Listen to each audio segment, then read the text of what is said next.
Co? Jasné. Jak by som si dal basový sirup. Dáme si jointa a kávu vás. Alebo zase váha.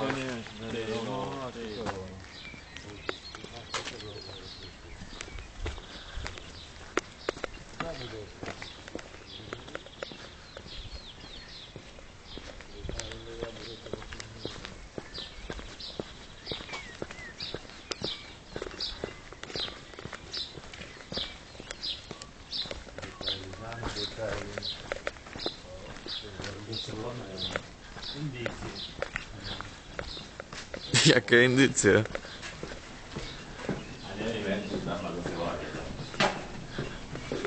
Ty vole, počkaj, my tu teraz sa ale ešte prejdeme kúsok, fakt.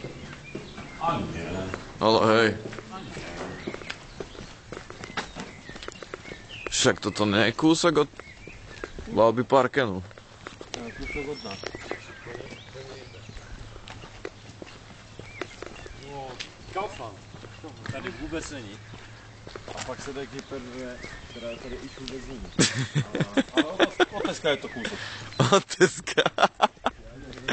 To je fakt, taková pěkná kulatina, ty vole. Bože, ale teď by se tady hodilo to brko. Si ohulit tady takovým procházkovým tempem. Brko. No toto je super dom.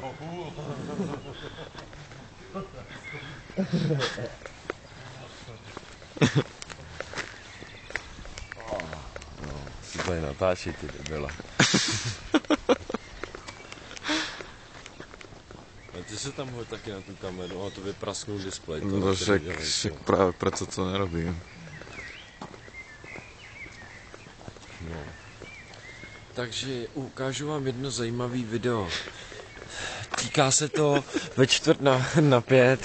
Ráno mě tam vůbec nedávej. Dej tam sebe, vole, no. Ty jsi normálně takhle hnusný normálně na tom. Koko, čo povie? Fakt jsem z těch baráků vyplácený. Připadám si jako vesničan ve městě. Jo! I'm burák ve městě. Koko, čo povie? Dává, budíče. Ale busňáci, ale vycházkový tempo ne, jo. Ten prochází